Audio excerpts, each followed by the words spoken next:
Hello दोस्तों, good morning. मैं अनु गुप्ता एक बार फिर आपका बहुत बहुत स्वागत करता हूँ इस ट्रेनिंग सीरीज़ में। And I hope my voice is audible. Voice clear आ रहा है?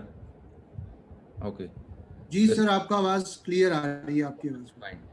सो दोस्तों, आज का जो टॉपिक है वो बहुत ही पावरफुल है और इस बिज़नेस के लिए बहुत ही क्रिटिकल है, क्रूशियल और इम्पॉर्टेंट है।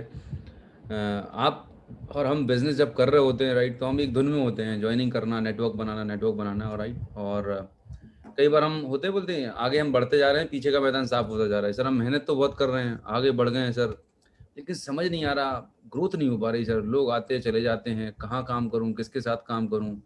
एक होता है ना, पजल्ड जैसी हो जाती है सिचुएशन, मतलब समझ में नहीं आ रहा, दिमाग हैंग हो जाता है। सर, मेहनत तो बहुत कर रहा हूँ सर, मैं सारी CNT अटेंड करनी, मीटिंग अटेंड करनी, खूब दबा के प्लान दिखा रहा हूँ, आइडिया भी लग रही है, लेकिन जो चेक बढ़ना चाहिए, ग्रोथ होनी चाहिए, नहीं हो पा रहा है, राइट। तो आज आपको बहुत ही इंपॉर्टेंट, अगेन मैंने लिखा था स्पेशली मैसेज में कि आज आपको बताया जाएगा कि आप अपने बिजनेस को एनालाइज कैसे करें, राइट। दुनिया में जितने भी बड़े कॉर्पोरेट्स हैं, बड़ी बड़ी कंपनीज हैं, वहाँ पर हर महीने, हर वीकली, मंथली, क्वार्टरली रिव्यूज होते हैं अपने बिजनेस के लेकर, राइट। तो हम और आप एक बहुत बड़ी ऑर्गेनाइजेशन बिल्ड कर रहे हैं, हजारों लाखों लोगों के बिजनेस को आप मेंटेन कर रहे होते हैं, बट समहाउ शायद हम ये एक्टिविटी नहीं कर रहे होते, तो हमें पता नहीं होता, एक्चुअली में हमें डायरेक्शन नहीं पता होता, हमें अपने बिजनेस की पल्स नहीं पता होता कि हमें कहाँ पर किस तरीके से क्या एक्शन लेना है, डिसीजन लेने, राइट। और ये एक्टिविटी आप करना सीख जाएंगे, आई एम टेलिंग यू, आपके बिजनेस में बहुत बड़ा चेंज आप देखने वाले हैं, राइट। और ये सिर्फ आपके लिए सीमित नहीं, आपके नेटवर्क में हर एक डिस्ट्रीब्यूटर को जो बिजनेस में बड़ा करना चाहता है, लीडरशिप लेवल पर है, उसको ये सारी ये प्रोसेस पता होना चाहिए।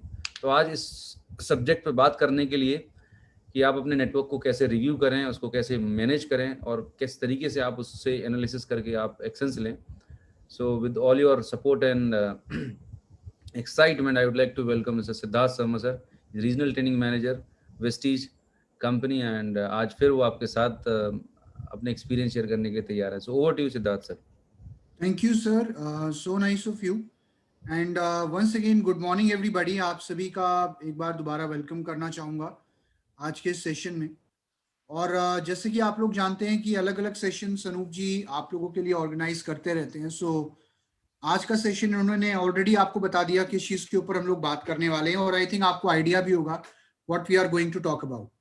बट मैं एक चीज़ कहना चाहूँगा कि ये जो समय है, ये एक ऐसा समय है जिसको हम या तो एक चैलेंज के तौर पे ले सकते हैं, एक अपॉर्चुनिटी के तौर पे ले सकते हैं, या फिर इसको हम एक प्रॉब्लम के तौर पे ले सकते हैं, राइट।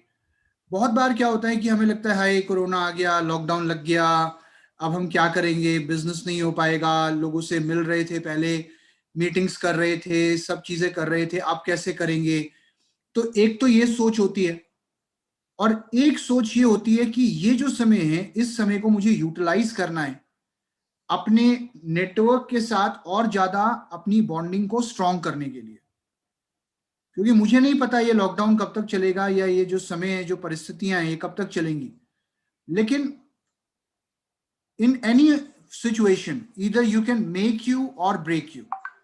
ये आपके हाथ में है कि आप इस सिचुएशन को कैसे इस्तेमाल करना चाहते हैं, इस समय को, इस टाइम को आप कैसे इस्तेमाल करना चाहते हैं। तो ऐसा नहीं है कि कंपनी के अंदर जो लोग हैं और लोग हैं जिनका जो जो नेटवर्क चला रहे हैं, कि वो उनका चेक नहीं बढ़ रहा या उनकी इनकम नहीं बढ़ रही। इनफैक्ट मुझे ऐसे काफी लोगों के बारे में पता है जिनका ये मानना है कि सर, लॉकडाउन से पहले जितना कनेक्शन हमारी टीम के साथ हमारा नहीं था, और जितनी चीजें हम अपनी टीम को नहीं सिखा पाते थे, उससे ज्यादा चीजें हम अपनी टीम को इस समय सिखा पा रहे हैं, और ज्यादा बेटर कनेक्शन हम अपनी टीम के साथ कर पा रहे हैं। तो जब हम बात करते हैं कि इस टफ टाइम्स में कैसे अपने नेटवर्क को मैनेज करना है और कैसे अपने नेटवर्क को रिव्यू करना है, आज उसके ऊपर मैं आप लोगों से बात करूंगा। एक कहावत कही जाती है my dear friends, when the going gets tough the tough get going. कि जब हालात मुश्किल हो जाते हैं तो जो लोग टफ होते हैं वो तब भी चलते रहते हैं, और वेस्टीज को रोकने वाला कोई नहीं है। तो आज जैसे कि मैंने आप लोगों को बताया कि it's all up to us कि कैसे हम इस समय को इस्तेमाल करते हैं। हम इसे एक अपॉर्चुनिटी के तौर पे देखते हैं या इसे एक प्रॉब्लम के तौर पे देखते हैं, ये हमारी खुद की चॉइस है। क्योंकि इससे बेटर समय नहीं हो सकता खुद का विश्लेषण करने का। शायद अभी आपको इतना समय मिल जाएगा अपने लिए कि आप खुद का विश्लेषण कर पाएं और खुद ये जान पाए कि कौन सी चीजें हैं जिनको मैं और बेटर तरीके से कर सकता हूँ, क्या वो क्वालिटीज हैं, क्या वो हैबिट्स हैं जो मैं अपने अंदर डेवलप कर सकता हूँ, क्या वो चीजें हैं जो मैं अपनी टीम के साथ अभी तक नहीं कर रहा था, उन चीजों को मैं कैसे करना शुरू कर सकता हूं। तो ये तभी होगा जब हम अपने समय का सही इस्तेमाल करेंगे। जो समय हमें अभी मिल रहा है, इसका हम कैसे इस्तेमाल करते हैं, रिसोर्सेज का हम कैसे इस्तेमाल करते हैं, ये बहुत महत्वपूर्ण है। क्योंकि ये समय आप अपनी टीम के साथ ज्यादा अच्छे रिलेशंस बनाने में और अपनी टीम के बिजनेस को बढ़ाने में और अपनी टीम के अंदर नई लीडरशिप डेवलप करने के लिए इस्तेमाल कर सकते हैं। यहां तक कि समय को आप अपने स्किल्स को डेवलप करने के लिए भी इस्तेमाल कर सकते हैं। कैसे नई तरीके से बिजनेस को किया जा सकता है वो आप सीख सकते हैं और उसके ऊपर आप काम कर सकते हैं, right. So it is all up to you कि आप इसको कहते हैं नाउ। अब इस समय का बेस्ट यूज कैसे करना है, और जो चीज मैं आज आपको बता रहा हूं, जो एक्टिविटी मैं आपको करने के लिए कह रहा हूं, ये एक्टिविटी आपको सिर्फ अभी नहीं, कि ऐसा नहीं है कि लॉकडाउन चल रहा है तो हमें ये करनी है। ये एक लाइफ लॉन्ग एक्टिविटी है। और वेस्टीज के जितने भी सफल लीडर्स हैं, वो इस एक्टिविटी को रेगुलर अपने नेटवर्क के अंदर करते हैं। शायद इसलिए आज वो लोग सफल हैं, इसलिए आज वो लोग कामयाब हैं। अभी आप में से काफी लोगों का शायद 10 लोगों की टीम होगी, कोई ऐसा भी होगा जिसकी एक भी व्यक्ति की टीम नहीं है अभी, या हो सकता है किसी की 100, 150, 200, 300, 400 लोगों की टीम होगी। बट आज वेस्टीज में ऐसे भी लोग हैं जिनकी हजारों लोगों की टीम है, जिनकी लाखों लोगों की टीम है।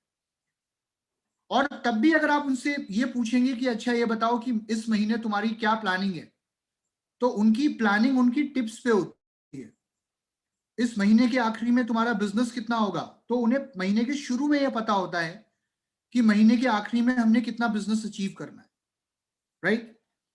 जो चीज मैं आपको समझाना चाह रहा हूं वो ये है कि भाई अगर मैं वेस्टीज में सफल होना चाहता हूं, तो सबसे पहले तो मेरे पास एक गोल होना चाहिए। गोल मतलब मेरे पास एक लक्ष्य होना चाहिए कि मुझे आखिरकार वेस्टीज से क्या अचीव करना है। What do I want to achieve through Vestige. आने वाले 1 साल में मैं क्या अचीव करना चाहता हूं, या दिसंबर के महीने तक वेस्टीज में मेरा चेक कितना होगा। आई डोंट नो हम में से कितने लोगों ने ये प्लानिंग करी है, बट एक चीज कही जाती है, nobody plans to fail, they fail to plan. कोई व्यक्ति फेल होने की प्लानिंग नहीं करता, वो प्लानिंग करने में फेल हो जाते हैं। तो आज आपको अपने आप से सवाल करना है कि यार बाय दिसंबर 2021 या बाय मार्च 2022 वेस्टीज में मेरी इनकम कितनी होगी। अगर ये गोल सेट नहीं किया, so that is the first step जो आपको लेना है, राइट। नाउ जब आप एक गोल सेट कर लेते हैं, लेट्स से आप शॉर्ट टर्म गोल सेट कर लेते हैं 1 साल का, तो उस गोल को अचीव करने के लिए अगर आप 11 महीने कुछ ना करें और आप ये सोचें यार अभी तो 1 साल पड़ा है, 11 महीने बाद देखेंगे, जब 12वां महीना आएगा तब उस गोल पे काम करना शुरू करेंगे, तो क्या वो गोल अचीव हो सकता है? नहीं हो सकता, राइट। एक उदाहरण देता हूं कि आप में से, हम में से हर एक बच्चा स्कूल गया है। सब हमारे हम आप में से बहुत लोगों के घर में छोटे बच्चे होंगे जो स्कूल जाते हैं। तो बच्चे का फाइनल एग्जाम कब होता है? फाइनल एग्जाम मार्च या अप्रैल में होता है। अब माँ बाप ये सोच लें कि यार मार्च में है ना, अभी तो 1 साल पड़ा है एग्जाम में, पढ़ लेगा एग्जाम से 1 हफ्ता पहले, तब देख लेंगे कितना आता है इसको। 1 हफ्ते में तैयारी कर लेगा, 1 महीना बहुत होता है तैयारी करने के लिए। तो क्या आपको लगता है वो बच्चा शायद पास भी हो पाएगा? मुझे तो डाउट है कि वो पास भी हो जाए। अगर वो पास हो भी गया तो क्या वो डिस्टिंक्शन ला पाएगा? कभी नहीं ला पाएगा। अच्छे नंबर ला पाएगा? नहीं ला पाएगा। तो आपने स्कूलों में एक चीज देखी होगी, स्कूल्स के अंदर एक चीज देखी होगी कि जो 1 साल बाद जो एग्जाम होने वाले होते हैं, उसकी तैयारी पहले दिन से शुरू हो जाती है, उस पर काम पहले दिन से शुरू हो जाता है। आपने देखा होगा हर हफ्ते यूनिट टेस्ट होते हैं, सॉरी हर यूनिट का एक टेस्ट होता है। फिर उसके बाद बच्चे की वीकली टेस्ट भी होते हैं, ये चेक करने के लिए कि भाई ये वीकली कितना काम कर रहा है, पढ़ रहा है कि नहीं पढ़ रहा, आगे बढ़ रहा है कि नहीं बढ़ रहा। वीकली टेस्ट के अलावा बच्चे के मंथली टेस्ट भी होते हैं। मंथली टेस्ट के अलावा बच्चे के क्वार्टरली एग्जाम होते हैं, हर 3 महीने में एग्जाम होता है। उसके अलावा बाई एनुअल एग्जाम भी होते हैं, यानी कि साल के बीच में 6 महीने बाद। और ये सारे टेस्ट, सारे एग्जाम क्यों हो रहे होते हैं? वो इसलिए हो रहे होते हैं कि माँ बाप ये नहीं चाहते, या टीचर्स ये नहीं चाहते कि बच्चा साल के आखिरी में हमें कोई सरप्राइज दे दे। इस तरीके के सरप्राइज किसी भी माँ बाप को या किसी भी टीचर को अच्छे नहीं लगते। तो अगर कहीं गड़बड़ी है, अगर बच्चा परफॉर्म नहीं कर रहा है या अगर बच्चा सीख नहीं पा रहा है, तो बीच में ही पता चल जाएगा कि अभी कितनी और मेहनत करने की जरूरत है इस बच्चे के साथ। किन सब्जेक्ट्स में ये बच्चा अच्छा है ये पता चल जाता है, और किन सब्जेक्ट्स में ये बच्चा अच्छा नहीं है हमें ये भी पता चल जाता है, राइट। तो ये जो एक्टिविटी होती है इसको हम बोलते हैं रिव्यू, जो आज मैं आप लोगों को सिखाना चाहूंगा। रिव्यू का एक खास मतलब होता है, आई थिंक ये वर्ड जो आपकी स्क्रीन पे लिखा हुआ है आप इसको पढ़ पा रहे हैं, देख पा रहे हैं। तो रिव्यू का मतलब होता है रिव्यू, रिव्यू, राइट। री और व्यू, री का मतलब दोबारा और व्यू का मतलब देखना, यानी कि दोबारा दोबारा दोबारा दोबारा देखना, बीच बीच में ये देखना कि अभी तक कितनी प्रोग्रेस हुई है। हमने जो प्लानिंग करी है बच्चे के लिए, उस प्लानिंग के अकॉर्डिंग ये बच्चा काम कर रहा है कि नहीं कर रहा, ये किन सब्जेक्ट्स में अच्छा है और किन सब्जेक्ट्स में और काम करने की जरूरत है, इसको बोलते हैं रिव्यू, राइट। एक छोटा सा उदाहरण मैं आपको देता हूं, रिव्यू क्या है और क्यों जरूरी है। आज वेस्टीज एक बहुत बड़ी कंपनी है, राइट। वेस्टीज की मैनेजमेंट हर साल की शुरुआत में हर साल की शुरुआत में एक गोल लेती है, एक टारगेट लेती है कि इस साल हमारा इतना बिजनेस होगा, राइट, या इस साल वेस्टीज इतना टर्नओवर करेगा। आपने सुना भी होगा, देखा भी होगा कि जैसे ही फाइनेंशियल ईयर शुरू होता है तो वेस्टीज की मैनेजमेंट अपना एक टारगेट ले लेती है कि इस साल हमने इतना बिजनेस क्लोज करना है। अब अब वेस्टीज की मैनेजमेंट 11 महीने कुछ ना करे और 12वें महीने में अचानक जागे और ये देखे कि यार 11 महीने हो गए हैं, अब देखते हैं कि 12वें महीने में क्या हुआ है। तो क्या आपको लगता है कि मैनेजमेंट अपने टारगेट को अचीव कर पाएगी? शायद कभी नहीं। हर महीने कंपनी को यह देखना होता है कि हम प्रोग्रेस कर रहे हैं कि नहीं कर रहे हैं, हम अपने गोल के कितना करीब पहुंच चुके हैं, अभी गोल पर कितना और काम करना बाकी है, अभी तक हमने कितना काम किया है, हम काम कर भी पा रहे हैं कि नहीं कर पा रहे, कहीं कोई प्रॉब्लम तो नहीं आ रही, कहीं ऐसा तो नहीं हो रहा कि जितना हमने सोचा था उससे कम काम हो रहा है। ये मैनेजमेंट बार बार देख रही होती है, बार बार देख रही होती है, रिव्यू कर रही होती है, पूरे इंडिया के जो टॉप लीडर्स हैं उनके साथ रिव्यू कर रही होती है। सबसे पहला काम क्या होता है? गोल सेट करना। जितनी सरल भाषा में मैं आपको समझा सकता हूं उतनी सरल भाषा में मैं आपको समझा रहा हूं। सबसे पहला काम होता है गोल सेट करना। गोल मतलब एक साल में क्या अचीव करना है। उसके बाद उसके ऊपर प्लानिंग करनी होती है। प्लानिंग मतलब कि इसके ऊपर काम कैसे करना है, राइट। फॉर एग्जाम्पल आपका गोल है कि मेरे को दिल्ली से आगरा पहुंचना है या मेरे को भोपाल से उज्जैन पहुंचना है। अब भोपाल से उज्जैन आपको पहुंचना है, ये उज्जैन पहुंचना है, ये आपका गोल है। कब तक पहुंचना है ये भी आपको पता है। अब प्लानिंग करोगे कैसे पहुंचना है, कार से पहुंचना है, ट्रेन से पहुंचना है, बस से पहुंचना है, कितने बजे निकलना है, क्या तैयारी करनी है, ये होती है प्लानिंग। लेकिन अब आप गोल भी सेट कर लो, प्लानिंग भी कर लो, लेकिन एक्शन ना लो, कुछ नहीं मिलेगा। तो गोल, उसके बाद प्लानिंग, और उसके बाद जो सबसे इंपॉर्टेंट चीज होती है वो होती है एक्शन, यानी कि एग्जीक्यूशन। तो मैनेजमेंट भी ये देखती है कि हमने जो प्लानिंग करी है वेस्टीज के लिए अगले एक साल में, उसके ऊपर हर महीने एक्शन हो रहा है कि नहीं हो रहा, हर दिन काम हो रहा है कि नहीं हो रहा, मीटिंग्स हो रही है कि नहीं हो रही, लोग ज्वाइन कर रहे हैं कि नहीं कर रहे, बिजनेस बढ़ रहा है कि नहीं बढ़ रहा, बढ़ रहा है तो कैसे बढ़ रहा है, और घट रहा है तो क्यों घट रहा है, प्रॉब्लम क्या आ रही है लोगों को, ये देखना जरूरी होता है। ये एक लीडर का काम होता है।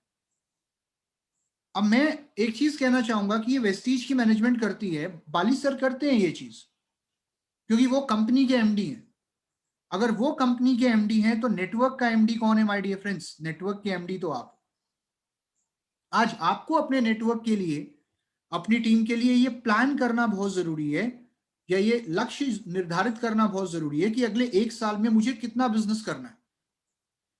अब उस एक साल में जो मैंने डिसाइड किया है उसको अचीव करने के लिए हर महीना, हर हफ्ता, हर दिन मैंने कितना काम करना है। एक छोटा सा उदाहरण देता हूं। मान लीजिए अगर मुझे एक साल में 1 लाख की इनकम लेनी है वेस्टीज से, तो मेरे को ये प्लानिंग करनी पड़ेगी कि अगले 3 महीने में मेरे को कितनी इनकम लेनी है, राइट। ये मेरा टारगेट होना चाहिए कि अगर एक साल में 1 लाख कमाना है तो अगले 3 महीने में मेरा चेक 25,000 होना चाहिए, उसके अगले 3 महीने में मेरा चेक 50,000 तक पहुंच जाना चाहिए, उसके अगले 3 महीने तक 75,000, और उसके अगले 3 महीने तक 1 लाख, राइट। कहने का मतलब ये है माय डियर फ्रेंड्स कि आप ये देखो कि कोई भी गोल एक बारी में अचीव नहीं होता। गोल को अचीव करने के लिए उसे छोटे छोटे टारगेट्स में बांटना जरूरी है। आज मैं किसी से ये बोलूं कि यार तूने इसी महीना 50,000 पीवी करना है, तो शायद वो बेचारा डर जाएगा। वो 50,000 पीवी एक साल का टारगेट हो सकता है, लेकिन इस महीने का टारगेट क्या है, ताकि वो टारगेट अचीव करके हम उस 50,000 पीवी के क्लोज पहुंच पाए। एक एग्जाम्पल देता हूं, आप में से बहुत लोगों ने हाथी देखा होगा। हाथी सबने देखा है, राइट? क्या हाथी को, एलिफेंट को एक बारी में खाया जा सकता है? नहीं खाया जा सकता। अगर आप हाथ, एक कहावत है, मुझे पता है हम में से बहुत लोग वेजिटेरियन है, मैं बस एक उदाहरण दे रहा हूं कि अगर आपको हाथी खाना है तो हाथी को आप एक बारी में नहीं खा सकते, लेकिन उसके टुकड़े कर करके, छोटे छोटे टुकड़े कर करके आप थोड़ा थोड़ा रोज उसे खा सकते हैं। तो मैं, वो हाथी जो है वो मेरा एक साल का गोल है जो मुझे एक साल में अचीव करना है। लेकिन उस पर काम हो रहा है या नहीं हो रहा, वो मेरे को देखना पड़ेगा हर हफ्ता, हर दिन, हर महीना, राइट? रिव्यू करना पड़ेगा। रिव्यू का मतलब दोबारा दोबारा दोबारा दोबारा दोबारा दोबारा देखना पड़ेगा। अब बहुत बार क्या होता है कि हम महीने के शुरू में टारगेट बनाते हैं कि अच्छा सर, आपकी बात समझ में आ गई, मैंने टारगेट बना लिया है कि इस महीने मेरे को 10,000 पीवी करना है। अब महीने की शुरुआत में आपने टारगेट बना लिया और अब आप आराम से बैठ गए कि चल यार, मैंने टारगेट भी बना लिया, मैंने प्लानिंग भी कर ली, अब तो काम हो जाएगा। अब महीने भर आप सोते रहे, महीने के आखिरी में आप उठे और आपने देखा कि 10,000 की जगह 2,000 पीवी भी नहीं हुआ। जिन लोगों से आपको उम्मीद थी उनमें से किसी ने कुछ नहीं किया। क्यों? क्योंकि आप भी तो महीने भर सो रहे थे। मैं देखता हूं कई बार लोग मंथ एंड की क्लोजिंग में बड़े परेशान हो जाते हैं। वो कहते हैं यार मंथ एंड आ गया, अब क्या करेंगे, क्या कहते हैं। ये जो मंथ एंड की क्लोजिंग में परेशान होने वाले लोग हैं ना, ये बुरा मत मानिएगा, ये वो बच्चे हैं, ये वो लोग हैं जो स्कूल में आखिरी टाइम में तैयारी करते थे। और आखिरी टाइम पे तैयारी करोगे तो टेंशन तो होगी, स्ट्रेस तो होगा। लेकिन अगर आप महीने के शुरू में ही प्लानिंग करो और ये देखो कि जो मैंने प्लानिंग करी है उसके अकॉर्डिंग काम हो रहा है कि नहीं हो रहा पूरे महीने में, तो I think month and closing आपके लिए कोई बड़ी बात, कोई मुश्किल चीज नहीं रहेगी। रिव्यू का एक छोटा सा उदाहरण मैं आपको और देता हूं। रिव्यू क्या होता है, आप में से बहुत लोगों ने कभी अखबार में, न्यूज़पेपर में एक एक गेम देखा होगा जिसको कहते हैं अंतर ढूंढो। आपने देखा है, स्पॉट द डिफरेंस। तो उसमें क्या होता है, दो तस्वीरें दी गई होती है एक जैसी। तो उसमें हमें क्या करना होता है, हमें देखना होता है इस तस्वीर को और इस तस्वीर को, और दोनों में डिफरेंस ढूंढना होता है। अब मेरा आपसे एक सवाल है, क्या एक बारी देखने से सारे अंतर मिल जाते हैं? नहीं।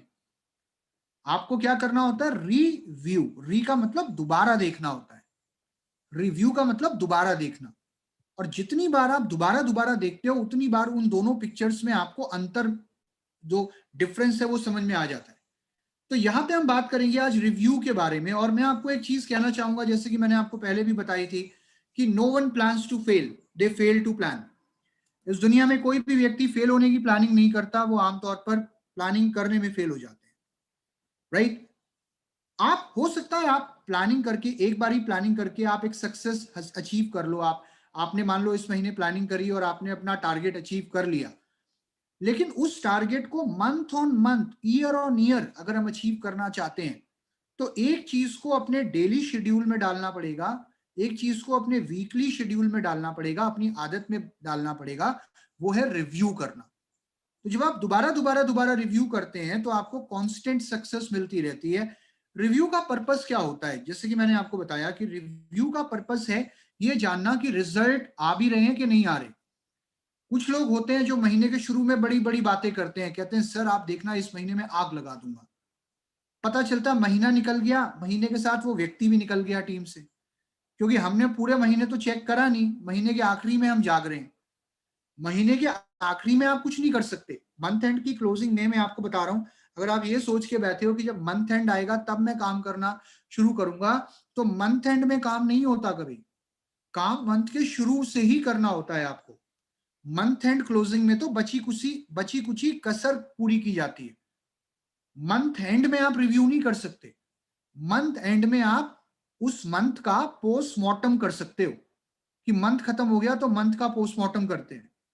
क्योंकि एक कहावत है ना, अब पछतावा होत क्या जब चिड़िया चुग गई खेत, पता ही नहीं चलेगा, महीना निकल गया।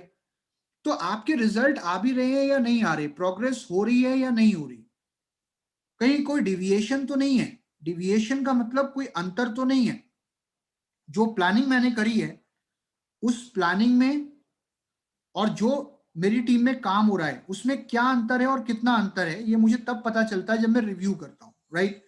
रिव्यू का एक और फायदा है कि हम एक टीम के तौर पर काम कर पाते हैं। रिव्यू आपकी टीम की बॉन्डिंग को और ज्यादा स्ट्रॉन्ग कर देता है, आपकी टीम को एक साथ ले आता है। और जब आप रिव्यू कर रहे होते हैं तो फिर आप सिर्फ अपनी सक्सेस पे काम नहीं कर रहे होते, आप अपनी टीम की सक्सेस पे काम करना शुरू कर देते हैं। क्योंकि वेस्टीज में हमें सक्सेस तभी मिलती है जब हम एक कॉमन गोल के लिए काम करें। कॉमन गोल क्या है? सबकी कामयाबी, सबकी success, right. Now network review के कुछ और फायदे मैं आपको बताना चाहूंगा, इससे पहले कि मैं आपको नेटवर्क रिव्यू करना सिखाऊं। जब आप रिव्यू करते हैं तो आपको पता चलता है कि प्लान्ड वर्सेस अचीव परफॉर्मेंस कितनी है, अभी तक जो हमने प्लान किया था उसके अकॉर्डिंग अभी तक कितना अचीव किया है हमने, प्लान्ड वर्सेस अचीव, ये आप जान पाते हो। और दूसरी चीज जो आपको पता लगती है आपकी टीम में कि आपके नेटवर्क में, आपके डाउनलाइन में क्षमता कितनी है, किस व्यक्ति में कितनी क्षमता है, किस व्यक्ति में कितनी एबिलिटी या कितनी कैपेबिलिटी है, राइट। आपकी टीम में कौन से वो लोग हैं जिनके साथ आपको अपना ज्यादातर समय लगाना है, जिनके साथ आपको अपना टाइम लगाना है, पोटेंशियल लीडर कौन है वो आप जान पाते हो।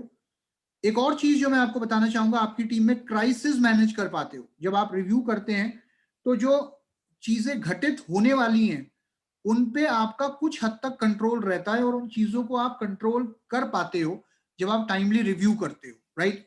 साथ ही में रिव्यू एक और काम करता है, ये आपकी टीम के कॉन्फिडेंस लेवल को बढ़ाने का काम करता है।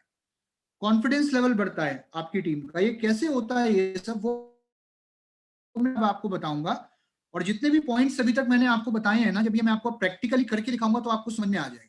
ना रिव्यू कैसे करते हैं? रिव्यू करने के लिए हमें एक एक टूल बनाना होता है, एक शीट बनानी होती है, उस शीट को बोलते हैं डीबीआर। डीबीआर का मतलब होता है डिस्ट्रीब्यूटर बिजनेस रिपोर्ट, राइट। तो ये आप लिख लीजिए डीबीआर। अब मैं आपको एक टूल दिखा रहा हूं। अब अगली जो मेरी स्लाइड है, इस स्लाइड को सारे लोग ध्यान से देखिए। इस स्लाइड, अब आप नोटपैड पेन निकाल लीजिए। अभी तक जिन्होंने नोटपैड पेन नहीं निकाला था वो सारे लोग प्लीज अपना नोटपैड कॉपी निकाल लीजिए, पेन निकाल लीजिए। तो अब मैं बात करूंगा कि हम रिव्यू कैसे करते हैं। रिव्यू करने के लिए हमने एक रिपोर्ट तैयार करनी होती है जो हमने महीने के शुरू में बनानी होती है, उसको बोलते हैं डीबीआर। डीबीआर मतलब distributor business report. Now DBR का फुल फॉर्म है डिस्ट्रीब्यूटर बिजनेस रिपोर्ट। अब मैं आपको कुछ बातें बताना चाहूंगा और सुनिएगा मेरी बातों को ध्यान से, क्योंकि सुनना बहुत जरूरी है। आपकी टीम में आपने महीने के शुरू में यानी कि 30-31 तारीख तक या 1 तारीख तक ये डीबीआर बनानी शुरू करनी होती है, क्योंकि जब महीना शुरू होता है तब हमने ये डीबीआर बनानी शुरू करनी होती है, राइट। अब डीबीआर हमने किसकी बनानी है?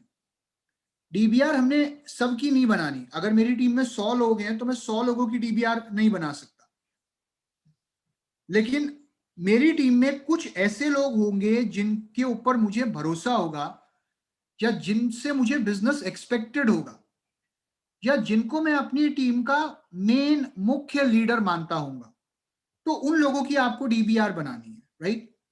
तो पहली चीज बता रहा हूं, जरूरी नहीं है सबकी डीबीआर बनानी है। डीबीआर उनकी बनानी है जिनको आप अपनी कोर टीम का हिस्सा मानते हो, उनकी डीबीआर बनेगी। दूसरी चीज, जब आप डीबीआर बना रहे हो तो ये जरूरी नहीं है कि आप अपने डायरेक्ट डाउनलाइन की डीबीआर बनाओ, आप अपने डाउनलाइन के डाउनलाइन की भी डीबीआर बना सकते हो।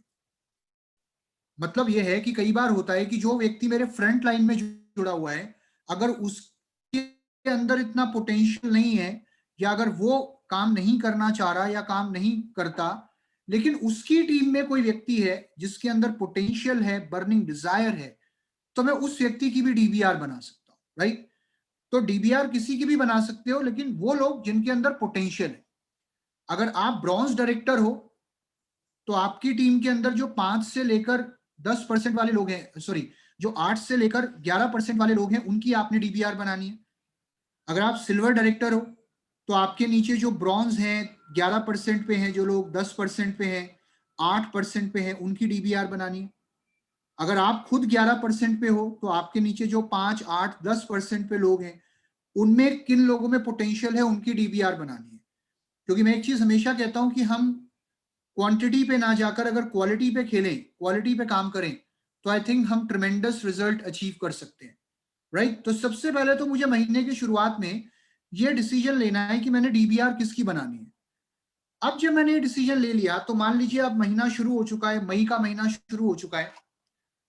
तो एक व्यक्ति है मेरी टीम में उन सारे लोगों में से जिनकी मुझे डीबीआर बनानी है, तो उस व्यक्ति का नाम है राकेश, राइट। तो अब मैं एक फॉर्मेट बनाऊंगा। अब सबसे ऊपर वाली जो चीजें हैं पहले आप उन्हें लिख लो।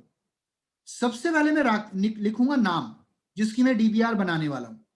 तो ये आपको एक प्रॉपर डायरी में मेंटेन करना होता है, एक डायरी बनानी होती है, एक रजिस्टर बनाना होता है जिसमें आपको ये मेंटेन करना होता है। सबसे पहले मैं उसका नाम लिखूंगा जिसकी मुझे डीबीआर बनानी है। फॉर एग्जाम्पल मैंने राकेश की डीबीआर बनानी है तो मैंने लिख दिया राकेश। फिर मैं लिखूंगा महीना, कौन से महीने की डीबीआर बनानी है। अब क्योंकि मई की बात कर रहे हैं तो मई के शुरुआत में हम ये डीबीआर बना रहे हैं। तो ये काम मैंने कब कर लेना है, ये मैंने 30-31 तारीख तक या 1 तारीख को ये काम करना शुरू करना है। तो मैंने महीने में लिख लिया मई, राइट। अब उसके बाद जो अगला कॉलम मैं लिखूंगा वो है लास्ट मंथ लेवल। ये मैंने कागज के सबसे ऊपर लिख रहा हूं मैं ये चीजें, राइट।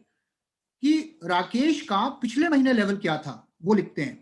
वो तो मुझे पता होगा, नहीं पता होगा तो मैं चेक कर सकता हूं कि इसका पिछले महीने लेवल क्या था, राइट। उससे पूछ सकता हूं या ऐप में देख सकता हूं। तो मुझे पता चला कि राकेश का पिछले महीने का लेवल था ब्रॉन्ज, तो मैंने यहां लिख दिया ब्रॉन्ज, ब्रॉन्ज डायरेक्टर। अब यहां पर एक चीज और मैंने लिखनी है, टारगेट लेवल के बाद वाली जो चीज है लास्ट मंथ पीवी, कि राकेश का पिछले महीने का पीवी कितना था, कि जो उसने ब्रॉन्ज अचीव किया था वो कितने पीवी से किया था। नाउ कई बार हम कहते हैं ये डेटा मैं कहां से लाऊंगा, तो ये आप, मैं रिक्वेस्ट करूंगा कि आप ऐप से भी चेक कर सकते हो। आप उस व्यक्ति से भी पूछ सकते हो कि तुम्हारा लास्ट मंथ का पीवी कितना क्लोज हुआ था। और अगर आप ये मंथ ऑन मंथ एक रजिस्टर में मेंटेन करते चलो तो आई थिंक आपको कहीं और चेक करने की जरूरत नहीं पड़ेगी। पर आपने देखा कि अप्रैल में इसने 3500 पीवी के साथ क्लोज किया था, राइट। अब मैंने लिख दिया, लास्ट मंथ की कहानी मैंने लिख ली। अब मैं राकेश को कॉल करूंगा महीने के शुरुआत में और मैं राकेश को बोलूंगा, हाय राकेश, गुड मॉर्निंग, क्या हाल चाल, कैसे हो यार। राकेश बोलता है बढ़िया हूं सर। राकेश, मई का महीना शुरू हो चुका है, अब प्लानिंग करनी है ना, अब काम करना है ना आगे। जी सर करना है। तो राकेश, मैं देख रहा हूं पिछले महीने तुमने ब्रॉन्ज लेवल किया था और 3500 पीवी से क्लोज किया था। इस महीने क्या टारगेट लेकर चल चल रहे हो, मतलब मई के महीने का टारगेट क्या है तुम्हारा। अब राकेश से मुझे उसका टारगेट पूछना है कि वो क्या सोच रहा है। अब कई बार क्या होता है, यहां पर दो चीजें पूछनी है मैंने उससे। पहली चीज तो ये पूछनी है, अगर मैं तुम्हारे लेवल की बात करूं तो तुम अपना लेवल सेम रखना चाहते हो या लेवल बढ़ाना चाहते हो, राइट। नाउ एक चीज याद रखिएगा कि कई बार क्या होता है, कुछ लोग ऐसे होते हैं जो कहते हैं सर मैं लेवल तो अभी अपना नहीं बदलूंगा, अभी मैं इसी लेवल पे रहूंगा, लेकिन इसी लेवल पे रहते हुए मैं अपने बिजनेस को बढ़ाऊंगा, राइट। कुछ लोग होते हैं जो कहते हैं मैं अपना लेवल बढ़ाऊंगा। तो मुझे राकेश से ये पूछना है, राकेश लेवल बढ़ाओगे या सेम रखोगे, कि मतलब इसी लेवल पे अभी ज्यादा काम करना चाहोगे या अपना लेवल चेंज करना चाहोगे। अब राकेश कहता है कि सर लेवल तो मैं चेंज करूंगा, मैं ब्रॉन्ज कर चुका हूं, मैं अब सिल्वर पे जाऊंगा, राइट। तो मुझे उसकी राय भी जाननी है कि उसकी राय क्या है। अब मैं इससे बात करूंगा पीवी पे, कि अच्छा राकेश, मैं देख रहा हूं पिछले महीने तुमने 3500 पीवी से क्लोज किया था, इस महीने का क्या टारगेट लेके चल रहे हो। अब मुझे उससे पूछना है, मुझे उससे बताना नहीं है कि तुम्हारा टारगेट क्या होना चाहिए, मैं उससे जानू तो सही कि वो क्या बोल रहा है। अब मान लो राकेश कहता है सर 3500 से क्लोज किया था, एक काम करता हूं 4500 कर लेता हूं।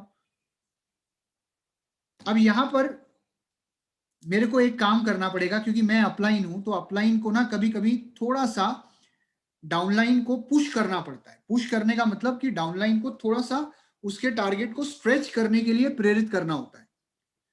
तो उसको बोलो कि यार राकेश, मेरी को एक बात बताओ, लोग आमतौर पे 2001 पीवी से ब्रॉन्ज करते हैं, तुमने तो 3500 पीवी से किया है मेरे शेर। तो सिल्वर जब जा रहे हो तो क्यों ना एलओबी वाला सिल्वर जाओ, यानी कि 5625 करो या उससे थोड़ा ज्यादा करो, क्योंकि 3500 तो तुमने कर ही लिया। अगर मैं इसका डबल भी लेके चलूं तो 7000 तो तुम वैसे ही कर सकते हो। बट ठीक है, मैं ज्यादा स्ट्रेच नहीं कर रहा। तुम्हें नहीं लगता राकेश कि हम 5700 पीवी का टारगेट हम लेकर चल सकते हैं? तुम क्या सोचते हो इसके बारे में? क्योंकि मुझे लगता है कि अगर तुम काम करोगे और हम दोनों एक दूसरे के साथ कोऑर्डिनेट करेंगे तो आई थिंक ये टारगेट आराम से अचीव हो जाएगा, राइट? तो उसको प्रेरित करना है कि तुम कर सकते हो यार, मुझे लग रहा है तुम इतना तो और कर सकते हो। देखिए, कई बार क्या होता है, डाउनलाइन को अपनी क्षमता नहीं पता होती, उसकी क्षमता का एहसास दिलाने वाला कौन होता है? उसका अपलाइन। जैसे हनुमान जी को अपनी क्षमता का आभास नहीं था, हनुमान जी को उनकी क्षमता का आभास दिलाने वाले थे जामवंत जी। तो जामवंत जी ने एहसास दिलाया था कि मुझे पता है तुम कर सकते हो, तुम करते क्यों नहीं हो? उसी तरीके से एक अपलाइन का काम होता है डाउनलाइन को प्रेरित करना, उसकी क्षमता का एहसास दिलाना। लेकिन इतना भी ज्यादा मत करो कि वो कह रहा है कि जी मैं 3500 से 4500 करूंगा और आप कहते हो कि अरे 4500 नहीं, तुम तो कम से कम 10,000 पीवी करोगे, राइट? नाउ इतना भी भार ना डालें किसी व्यक्ति पे कि वो बेचारा टूट ही जाए। रबड़ बैंड इतना स्ट्रेच हो सकता है, इतना नहीं हो सकता।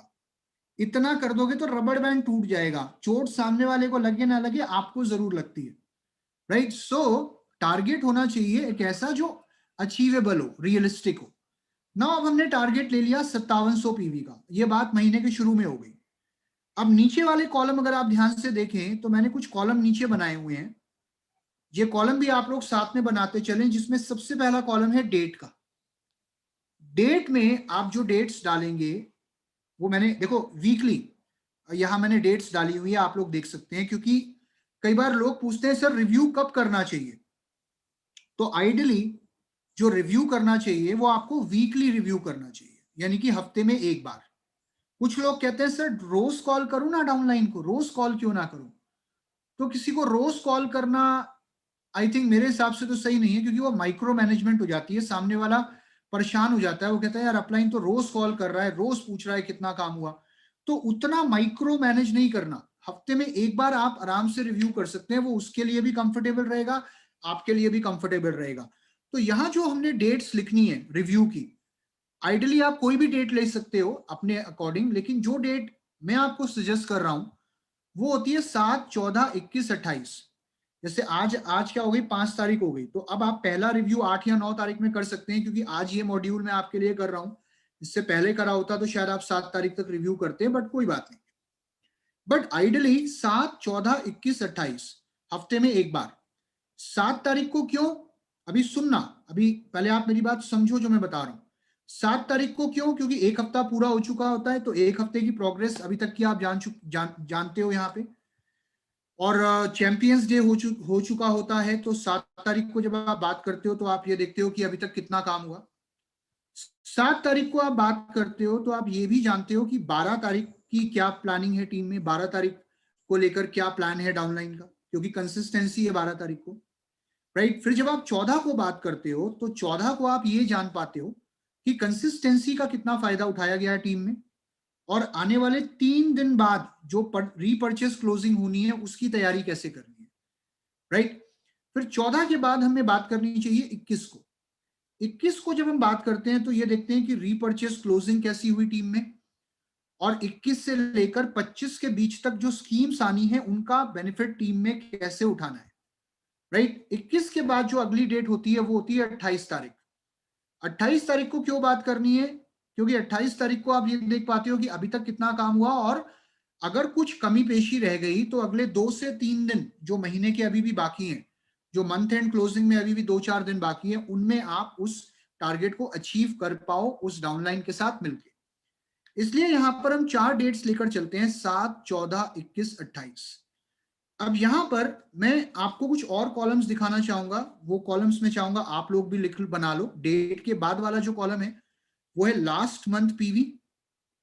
लास्ट मंथ पीवी मतलब पिछले महीने कितना पीवी था, ये आप अभी बना लो। जब आप बना लोगे और मैं आपको कराऊंगा तो आपको समझ में आ जाएगा मैं क्या बात कर रहा हूं। लास्ट मंथ पीवी यानी कि पिछले महीने कितना पीवी था, पहला कॉलम ये डेट के बाद, अगला कॉलम होगा current month PV. Current month PV मतलब इस महीने कितना पीवी है, ये एक कॉलम आपको बनाना है। फिर अगला कॉलम बनाना है पोटेंशियल लीडर का। पोटेंशियल लीडर कौन है, अभी आई थिंक ये समझ में नहीं आ रहा होगा आपको, आप बनाते जाओ इसे, जो खाने हैं जो कॉलम है आप उन्हें बना लो, फिर अभी मैं आपको समझाऊंगा तो आपको ये बहुत आसान लगेगा और समझ में आ जाएगा कि ये मैं आपको क्यों करा रहा हूं। पोटेंशियल लीडर के बाद जो अगला कॉलम आप बनाओगे वो होगा मोबाइल नंबर का, और मोबाइल नंबर के बाद जो अगला कॉलम होगा वो होगा एक्टिविटी प्लान। ये स्क्रीन आप सबको दिख रही होगी जो मैं आपको दिखा रहा हूं यहाँ पे, सो आई थिंक आप सभी ने बना लिया होगा इसको अभी तक। नाउ अब हम क्या करेंगे, अब हम शुरू करेंगे रिव्यू। कॉलम सारे बन गए, वेरी गुड। अब हम देखेंगे 7 तारीख को, मान लो आप महीने की शुरुआत है, आप रिव्यू कर रहे हो, क्योंकि ये काम तो आपको हर हफ्ता हर महीना करना है, हर वीक करना है, राइट।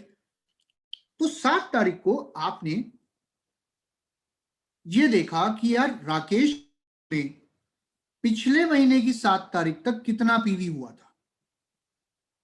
मतलब अप्रैल में जब 7 तारीख आई थी तो अप्रैल की 7 तारीख तक राकेश की टीम में कितना पीवी हुआ था। या आप ऐप से भी निकाल सकते हो, राकेश से पूछ भी सकते हो, और अगर आप वीकली आप मेंटेन करना शुरू कर दो आज के बाद तो आई थिंक ये आपके रजिस्टर में लिखा रहेगा, बट नहीं पता तो आप पूछ सकते हैं।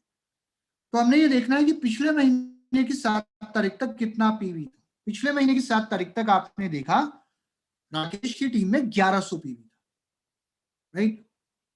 अब आप ऐप खोलोगे, आप चेक करोगे कि ये अब इस महीने की 7 तारीख तक कितना पीवी है। अब आपने देखा कि इस महीने की 7 तारीख तक, यानी कि मई के महीने की 7 तारीख तक जो राकेश की टीम में पीवी हुआ है वो हुआ है 1900 पीवी। मतलब पिछले महीने की 7 तारीख के कंपैरिजन में इस महीने की 7 तारीख तक बिजनेस ज्यादा हुआ है, यस और नो, ऑब्वियसली ज्यादा हुआ है। तो अब आप राकेश को फोन करोगे और राकेश को बोलोगे, राकेश गुड मॉर्निंग यार, वेरी गुड, कॉन्ग्रेचुलेशंस, मैं देख पा रहा हूं कि आपका पिछले महीने की 7 तारीख से ज्यादा बिजनेस हमने इस महीने की 7 तारीख तक क्लोज किया है, तो हम बहुत अच्छा काम कर रहे हैं Rakesh, I am proud of you. और राकेश मुझे एक चीज बताओ यार, ये जो तुमने 1900 पीवी किया है, अब मेरी बातों को ध्यान से सुनना, क्योंकि मेरे पास जो मैं अगले 15 मिनट में जो मैं बातें करने वाला हूं ना, आप इन बातों को प्लीज अपने जहन में बिठा लेना, एक एक लाइन मेरी महत्वपूर्ण है जो मैं बोल रहा हूं। जो मैं राकेश से पूछ रहा हूं या किसी और से पूछ रहा हूं, वो सारे सवाल सुनना, और अगर चाहे तो नोट डाउन करिएगा प्लीज, राइट। राकेश मुझे एक बात बताओ, ये जो 1900 पीवी तुमने किया है इस सप्ताह, इस 1900 पीवी को करने में तुम्हारी टीम में सबसे ज्यादा कंट्रीब्यूशन किसका था, ये सवाल करना है राकेश से। कि राकेश मुझे पता है तुमने बहुत अच्छा काम किया है, तो ये तुमने जो ये ज्यादा काम किया है, तो इस काम को करने में सबसे ज्यादा कंट्रीब्यूशन किसका था। सबसे ज्यादा कंट्रीब्यूशन मतलब कि जो 1900 पीवी आया है, उस 1900 पीवी को करने में कौन वो व्यक्ति हैं, एक या दो लोग, जिन्होंने सबसे ज्यादा पीवी किया है। क्योंकि देखो, अगर राकेश मेरी टीम में है तो राकेश की टीम में भी तो कुछ लोग होंगे। अब अगर राकेश से मुझे एक्सपेक्टेड है कि राकेश से मुझे इस महीना इतना बिजनेस आना है या इतना बिजनेस इस हफ्ते आना है, तो राकेश ने भी तो कुछ लोगों से प्लान किया होगा, और राकेश को भी तो पता होगा कि ज्यादा अच्छा काम कौन कर रहा है, ज्यादा पीवी कहां से आ रहा है, राइट। अब मुझे ये जानना है, अब राकेश कहता है सर मेरी टीम में एक व्यक्ति है जिनका नाम है मुकेश, और मुकेश को मैंने पिछले महीने कुछ प्रोडक्ट दिए थे, हेल्थ केयर प्रोडक्ट दिए थे वेस्टीज के, और उन हेल्थ केयर प्रोडक्ट्स को उसने अपने फादर को यूज किया था, हालांकि तब वो वेस्टीज नहीं कर रहा था, मेरे पड़ोस में ही है वो व्यक्ति, और उसके फादर को काफी अच्छा रिजल्ट मिला वेस्टीज के हेल्थ केयर प्रोडक्ट से। और बाद में जब उसने मुझे फोन किया, उसने बताया कि यार पापा को प्रोडक्ट अच्छे लगे और पापा को काफी फायदा हुआ है। तो क्या है ये बिजनेस, क्या अपॉर्चुनिटी है, एक बार बताओ यार, क्योंकि एक्चुअली मुकेश भी फार्मा बैकग्राउंड से जुड़ा हुआ है। तो सर मैंने, क्योंकि वो खुद फार्मा से है और प्रोडक्ट उसके फादर को अच्छे लगे, तो उसने इंटरेस्ट शो किया और मैंने उसे ज्वाइन करा दिया सर। लास्ट मंथ मैंने ज्वाइन कराया था और इस हफ्ते उसने बहुत अच्छा काम किया। उसने काफी ज्वाइनिंग्स कराई हैं और कुछ लोगों को फास्ट स्टार्ट भी कराया है सर, जिसकी वजह से हमने ये पहले ही हफ्ते में 1900 पीवी किया है। ऐसा होता है ना बहुत बार कि कुछ लोग हैं जो कंज्यूमर हैं, प्रोडक्ट यूज करते हैं, रिजल्ट मिलता है, ज्वाइन करते हैं, अच्छा काम करना शुरू कर देते हैं, राइट। नाउ क्या आपको मुकेश के बारे में पता चलता अगर आप राकेश से के साथ रिव्यू नहीं करते पहले हफ्ते में? पता ही नहीं चलता मुकेश नाम का कोई व्यक्ति है, पता ही नहीं चलता कि इतना अच्छा व्यक्ति आ गया टीम में। अब आपने पोटेंशियल लीडर की लिस्ट में किसका नाम डाला? आपने नाम डाला मुकेश का और अपने डाउनलाइन से कहा राकेश से कि राकेश यार एक काम करो, तुम मुझे नंबर दे दो मुकेश का। आपने नंबर लिया मुकेश का, मुकेश को फोन करा, मुकेश को बोला हाय मुकेश, गुड मॉर्निंग। मुकेश बोलेगा जी कौन बोल रहे हैं? मुकेश मैं आपके अपलाइन जो है राकेश जी, उनका अपलाइन बोल रहा हूं, सिद्धार्थ। एक्चुअली हमारी बात नहीं हुई है, आई थिंक हम लोग पहली बार बात कर रहे हैं। और सबसे पहले तो मैं आपका वेलकम करना चाहूंगा वेस्टीज फैमिली में कि आपने वेस्टीज को ज्वाइन किया। So you know, very warm welcome to you Mukesh. और मुकेश जी मैं बहुत मुझे खुशी है इस बात की कि इस हफ्ते जो हमारी टीम में काम हुआ है 7 तारीख तक, उसमें सबसे ज्यादा कंट्रीब्यूशन आपका था। सो मैं बहुत खुश हुई इस चीज से and I am so proud of you कि आप जैसे लोग, आप जैसे स्टार्स हमारी टीम के अंदर मौजूद हैं। तो आपसे बात करके मुझे बहुत खुशी हो रही है मुकेश जी। राइट, अब यहां तक जो आपने बात करी, मुझे बताओ मुकेश को कैसा लग रहा होगा? अच्छा लग रहा होगा कि यार ये अपलाइन का अपलाइन मुझे फोन कर रहा है, मुझे वेलकम कर रहा है और जो मैंने काम किया उसके लिए मुझे मुबारकबाद दे रहा है। क्या कंपनी है यार! अपलाइन क्या, अपलाइन का अपलाइन भी फोन कर रहा है और मुबारकबाद दे रहा है। उसे अच्छा फील होगा कि नहीं होगा? उसका कॉन्फिडेंस लेवल बढ़ेगा कि नहीं बढ़ेगा? मुकेश आने वाले समय में और ज्यादा अच्छा काम करेगा कि नहीं करेगा? सोचते चलिए क्या हो रहा है। कल को अगर आपके पास कंपनी के डायरेक्टर का फोन आ जाता है, दीपक सर का फोन आ जाता है और वो कहते हैं यार we are so proud of you, मुझे आपका नंबर आपके अपलाइन से मिला और मुझे बहुत खुशी है आपसे बात करते हुए, आप बहुत अच्छा काम कर रहे हो, ऐसे ही काम करते रहो, we are so proud of you. तो आपको कैसा लगेगा? आपको भी बहुत अच्छा लगेगा। उस व्यक्ति को कंपनी के डायरेक्टर से या एमडी सर से फोन जाए या ना जाए, लेकिन अगर आपसे फोन चला जाएगा तो वो चीज उसके लिए बहुत बड़ी होगी। क्योंकि अगर बाली सर कंपनी के एमडी हैं तो नेटवर्क के एमडी आप हो यार, ये चीज हमें समझनी है। तो यहां पे जब आपने उससे कॉन्ग्रेचुलेट किया, आपने कहा यार I am so proud of you कि आप इतना अच्छा काम कर रहे हो, एक और सवाल करना है मुकेश। आप मुझे ये बता सकते हो कि आप ऐसा क्या कर रहे हो या आपने ऐसा क्या किया जिससे आप इतना अच्छा काम कर पाए? ये सवाल जरूर करिए। जब भी कोई अच्छा काम करता है उससे ये जरूर पूछो कि मुकेश यार आपने ऐसा क्या काम किया जिससे आपका बिजनेस और ज्यादा बढ़ा। अब मुकेश कहता है सर मैंने कुछ लोगों को फास्ट स्टार्ट कराया और प्रोडक्ट की के बारे में बताया, तो उससे मेरा काफी अच्छा बिजनेस हुआ, तो मैं फास्ट स्टार्ट पे बहुत काम कर रहा हूँ, राइट। तो जो भी मुकेश ने बताया, वो कहता है सर मैं ये कर रहा हूँ, इस तरीके से काम कर रहा हूँ, तो जो भी वो बता रहा है उसको एक डायरी में नोट जरूर करो।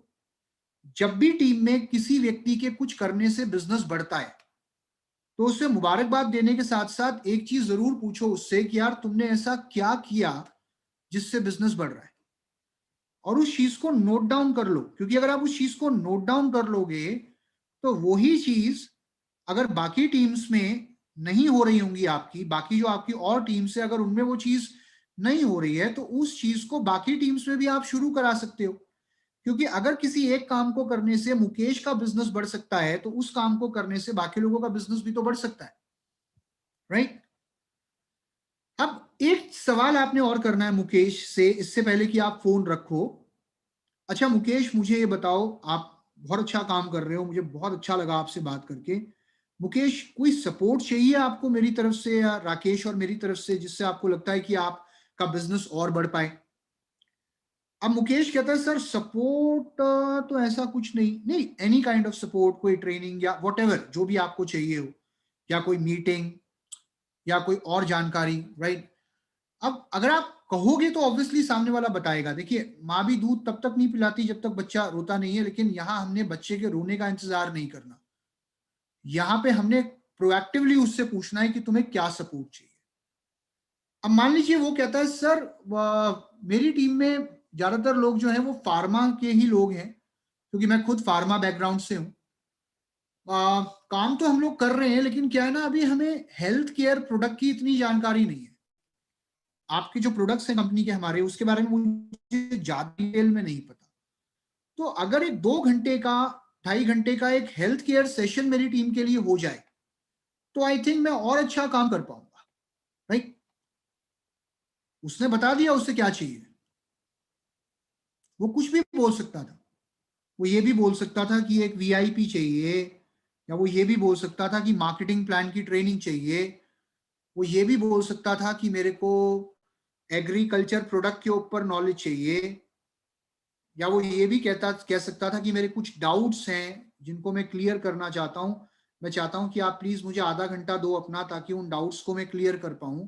जो भी सपोर्ट वो चाहता है हमने वो ही पूछना है, और उसको एक्टिविटी प्लान वाले कॉलम में लिख देना है कि अच्छा मुकेश को हेल्थ केयर ट्रेनिंग चाहिए, लिख दिया। और उसके साथ अब मुकेश को बोलो मुकेश कब करनी है ये बताओ, उसी समय डेट और टाइम फाइनल करो अगर कर सकते हो तो। वो सपोर्ट कब देना है वो उसी टाइम फाइनल करो। और अगर नहीं कर पा रहे हो, अभी आप ये डिसाइड नहीं कर पा रहे हो कि ये हेल्थ केयर सेशन कब करना है, तो राकेश के साथ कोऑर्डिनेट करो और राकेश को बोलो कि राकेश यार प्लीज मुकेश से बात करो, अगले एक हफ्ते के अंदर अंदर विद इन नेक्स्ट 1 वीक हमें मुकेश की टीम में एक हेल्थ केयर ट्रेनिंग करनी ही करनी है। चाहे मैं करूं, चाहे आप करो, या चाहे जो हमारी जो कंपनी के जो ट्रेनर्स हैं, चाहे सुविधि हो, वैशाली जी हो, प्रणाली दत्ते हो, चाहे किसी से भी करवानी हो, लेकिन अगले एक हफ्ते में ये इंश्योर करना है कि इनकी टीम को हेल्थ केयर का सेशन मिल जाना चाहिए, बाय हुक बाय क्रुक, करना ही करना है। तो आपको क्या लगता है यहाँ पे आपने क्या करा, यहाँ पे आपने क्या सपोर्ट चाहिए वो आपको पता चला, और आपको नहीं लगता कि अब मुकेश और अच्छा काम करेगा, और अच्छा काम करेगा। अगले एक हफ्ते में जब बिजनेस होगा तो उस बिजनेस को करने में क्या मुकेश का कंट्रीब्यूशन होगा और ज्यादा कि नहीं होगा? बिल्कुल होगा। मुकेश का कॉन्फिडेंस लेवल घटा होगा कि बड़ा होगा? ऑब्वियसली बड़ा होगा। उसे कितना अच्छा लगा होगा, अपलाइन का फोन आया था। ट्राई एंड अंडरस्टैंड, ये चीजें होती ही नहीं अगर हम रिव्यू नहीं करते, राइट। तो पहला हफ्ता हमने क्लोज कर दिया, मार्वलस। आते हैं दूसरे हफ्ते पे। दूसरा हफ्ता जो है वो है 14 तारीख। 14 तारीख को अब हम ये देखेंगे कि भाई 14 तारीख को हमने अब 7 तारीख तक तो हमने क्लोजिंग कर दी थी। अब हम ये देखेंगे कि 14 तारीख तक, पिछले महीने की 14 तारीख तक कितना पीवी था। अब पिछले महीने की 14 तारीख को जो ये पीवी लिखा हुआ है 1200 पीवी, मैं आपको क्लियर कर दूं, ये 8 तारीख से लेके 14 तारीख तक जो पीवी हुआ है ये वो पीवी है। 7 तक का पीवी तो हमने ऊपर लिख दिया 1100, लेकिन 8 तारीख से लेके 14 तारीख तक जो पीवी हुआ है, या 13 तारीख तक 14 तारीख तक जो पीवी हुआ है वो हमने लिखना है। तो आपने देखा पिछले महीने की 14 तारीख तक जो पीवी किया था राकेश की टीम में, जो पीवी हुआ था वो था 1200 पीवी। और इस महीने की 14 तारीख तक अब आपने एप्लीकेशन खोली और आपने चेक कि इस महीने की 14 तारीख तक जो पीवी हुआ है वो हुआ है 1100 पीवी। कम हुआ है कि ज्यादा हुआ है? कम हुआ है। चलिए कोई बात नहीं, कम भी हुआ है तो ज्यादा भी होगा। अब हम राकेश को दोबारा फोन करेंगे। हम राकेश को फोन करेंगे, राकेश को बोलेंगे हाय राकेश, गुड मॉर्निंग, कैसे हो आप यार? राकेश बोलेगा बढ़िया हूँ अपलाइन, अच्छा हूँ। राकेश बहुत अच्छा काम हो रहा है, मैं देख रहा हूँ हम बहुत अच्छे तरीके से काम कर रहे हैं, और मैं ये देख पा रहा हूँ कि 14 तारीख तक जो यानी कि आज की डेट तक जो पीवी हमारी टीम में हुआ है वो हुआ है 1100 पीवी, राइट। अब पता है मन तो अंदर से आपका क्या कर रहा है, मुझे पता है कई बार हम लोगों में से बहुतों का मन करता है कि अब राकेश को बोलूं कि अच्छा खासा तो काम कर रहे थे तुम, ये क्या कर रहे हो, नीचे क्यों जा रहा है पीवी तुम्हारा, बिजनेस कैसे गिर रहा है। तो हो सकता है राकेश बेचारा बुरा मान जाए, वो बोले सर अभी तक अच्छा काम कर रहा था, तब तो आपने कुछ नहीं बोला, तब तो आपने मुकेश का नंबर ले लिया और उसे अच्छी अच्छी बातें कह दी, अब काम खराब हो रहा है तो आप मुझे सुना रहे हो। नेवर डू दैट, कभी किसी को क्रिटिसाइज नहीं करना। याद रखिए चीजें कहनी होती हैं, मैं ये नहीं बोल रहा कि जो कहना है वो ना कहें, लेकिन कहना इस तरीके से है कि सामने वाले को हमारी बात बुरी भी ना लगे। बाली सर एक चीज बोलते हैं ना कि आप क्या कहते हैं, उससे ज्यादा इंपॉर्टेंट ये है कि आप किसी भी बात को कैसे कहते हैं। तो अब ये देखिए मैं उससे क्या बात करूंगा। अब मुझे ये पता है, मेरे दिमाग में ये है कि भाई राकेश ने अगर पिछले महीने की 14 तारीख तक 1200 पीवी किया था और इस महीने की 14 तारीख तक 1100 पीवी किया है, तो ऐसा तो नहीं हो सकता कि राकेश ये चाहेगा कि मेरा बिजनेस कम हो जाए पिछले महीने की 14 तारीख कंपैरिजन में, जबकि 7 तारीख तक वो 1900 पीवी करके चुका है। तो 14 तारीख तक के हफ्ते में तो आई थिंक पीवी और ज्यादा होना चाहिए था, राइट, 8 से 14 के बीच में। लेकिन क्यों नहीं हुआ, क्योंकि हो सकता है कि जैसे मैंने राकेश से प्लानिंग करी है, राकेश ने भी तो अपनी टीम में कुछ लोगों से प्लानिंग करी होगी। अब एक एग्जांपल देता हूं कि अगर मैं डीबीआर बना रहा हूं तो सिर्फ राकेश की तो नहीं बना रहा ना, हो सकता है मेरी टीम में और 4-5 लोग हैं जिनकी मैं डीबीआर बना रहा हूँ उसी समय। तो किसी से बिजनेस आया लेकिन किसी से नहीं भी आया। तो मेरे को यहाँ राकेश से क्या पूछना है, मैंने राकेश से ये पूछना है कि राकेश मुझे पता है कि तुमने ये जो 1100 पीवी हुआ है इससे ज्यादा ही प्लानिंग करी होगी, मुझे इस बात का पूरा भरोसा है। तो राकेश मुझे एक बात बता सकते हो कि यार किससे और बिजनेस आना था जो नहीं आया, यानी कि तुमने किससे एक्सपेक्ट किया था जिसने अपने शेयर का पीवी नहीं किया, अपने हिस्से का पीवी किसने नहीं किया, राइट। तो वो एक या दो नाम लेगा कि सर हाँ इसका भी आना था इसने नहीं किया, सर इससे भी रह गया पीवी, जो भी नाम वो आपको बताएगा। मान लीजिए राकेश आपको एक नाम बताते हैं और वो नाम है अंजलि। वो कहते हैं सर मुझे ऐसा लग रहा था कि अंजलि अंजलि जो है मेरी टीम में, इनका 500 पीवी आ जाएगा इस हफ्ते, क्योंकि इनके साथ मेरी बातचीत भी हुई थी, प्लानिंग भी हुई थी, और वो 500 पीवी कर देती तो ये ना इस बार सीधा 1600 पीवी क्रॉस कर जाता सर। लेकिन अंजलि का पता नहीं काम नहीं हो रहा, पिछले हफ्ते तो करा था उन्होंने, इस हफ्ते काम नहीं कर पाई है वो, मेरी बात भी नहीं हुई, एक बार मैसेज किया था लेकिन कोई रिप्लाई भी नहीं आया, मैंने तो बिजनेस को लेकर मैसेज किया था। अब मैंने कहा अच्छा तुमने कुछ और नहीं पूछा अंजलि से, अब हो सकता है ना पूछा हो, राइट, हो सकता है पूछा हो, लेकिन राकेश मान लो कहता है नहीं सर मुझे नहीं पता, मैंने तो ज्यादा बात नहीं करी, बट पता नहीं क्यों काम नहीं कर रही है वो, इतनी वो तो काफी अच्छी लीडर है मेरी। अब आप राकेश से कहते हो अच्छा राकेश तुम चिंता मत करो, एक काम करो मुझे तुम अंजलि का नंबर दो। अंजलि का नाम आपने पोटेंशियल लीडर लिस्ट में लिखा और उसका नंबर लिया। अब बहुत लोग ये सोच रहे होंगे कि यार अंजलि जब काम कर ही नहीं रही है तो उसका नाम पोटेंशियल लीडर लिस्ट में क्यों लिखना है। अंजलि का नाम पोटेंशियल लीडर इसलिए लिखना है क्योंकि अंजलि से बिजनेस एक्सपेक्ट तो किया है भाई, वो काम कर रही हो ना कर रही हो, लेकिन अगर मुझे किसी से आशा है, उम्मीद है, और वो नहीं कर पाया तो आई एम श्योर कुछ कारण रहा होगा उसके पीछे जिसके करके वो नहीं कर पाया, लेकिन वो फिर भी मेरा पोटेंशियल लीडर है, जिससे उम्मीद है वो मेरा पोटेंशियल लीडर है। अब अंजलि को मैंने फोन करा और मैंने कहा हाय अंजलि गुड मॉर्निंग, मैं आपके अपलाइन सिद्धार्थ बोल रहा हूँ, राकेश जी का अपलाइन हूँ। और फर्स्ट ऑफ ऑल तो मैं आप लोग को बहुत मुबारकबाद देना चाहूंगा कि आप बहुत अच्छा काम करते आ रहे हो अभी तक वेस्टीज में, हमारी टीम में। आप उन चुनिंदा लोगों में से हो जिन पे हमें बहुत नाज है, जिन पे हमें बहुत फक्र है। तो और बताइए अंजलि कैसा चल रहा है सब कुछ। आई होप आप अभी भी बिजनेस कर रहे होंगे, अगर कोई प्रॉब्लम आ रही है प्लीज मुझे बताओ, मेरी तरफ से आपको क्या सपोर्ट चाहिए। अंजलि को आपने देखा, मैंने अंजलि को ये एक बार भी नहीं कहा कि भाई तुमसे हमने बिजनेस एक्सपेक्ट किया था तुमने क्यों नहीं किया, कहना ही नहीं। उसका हालचाल पूछना है, उसे कहना है कि आप एक ग्रेट लीडर हो एंड हमें आप पे बहुत नाज है, बहुत फक्र है, अगर कहीं पर कोई सपोर्ट चाहिए हो बिजनेस को करने के लिए तो प्लीज मुझे बताओ। कोई अगर प्रॉब्लम आ रही हो तो प्लीज मुझे बताओ, मैं आपको सपोर्ट करने के लिए तैयार हूँ, राकेश और मैं। अब यहाँ पे क्या होगा ना कि जब आप कहोगे ना कि कोई प्रॉब्लम तो नहीं आ रही, तो अगर कोई प्रॉब्लम आ रही होगी ना तो सामने वाला अपने आप बता देगा। अब अंजलि कहती है सर मैं क्या, क्योंकि ना मेरे फादर को कोरोना है और उनकी तबीयत अभी ठीक नहीं है, और वो काफी अभी घर पे ही है फिलहाल। तो वैसे तो सब ठीक है, लेकिन क्या है कि अभी उनकी टेक केयर करनी पड़ रही है और ज्यादा हम घर से बाहर भी नहीं निकल रहे हैं, जिसके करके अभी मेरा दिमाग बिजनेस में नहीं है। और अभी मुझे लगता है अगले एक हफ्ते और मैं काम नहीं कर पाऊंगी सर, क्योंकि मेरे फादर को मुझे सपोर्ट करना है और अभी मेरा ध्यान बिजनेस पे लग नहीं पा रहा। ऐसा होता है ना कई बार कि आप किसी को फोन करते हो और आपको पता लगता है कि सामने वाले की कोई प्रॉब्लम है जिसकी वजह से वो काम नहीं कर पा रहा।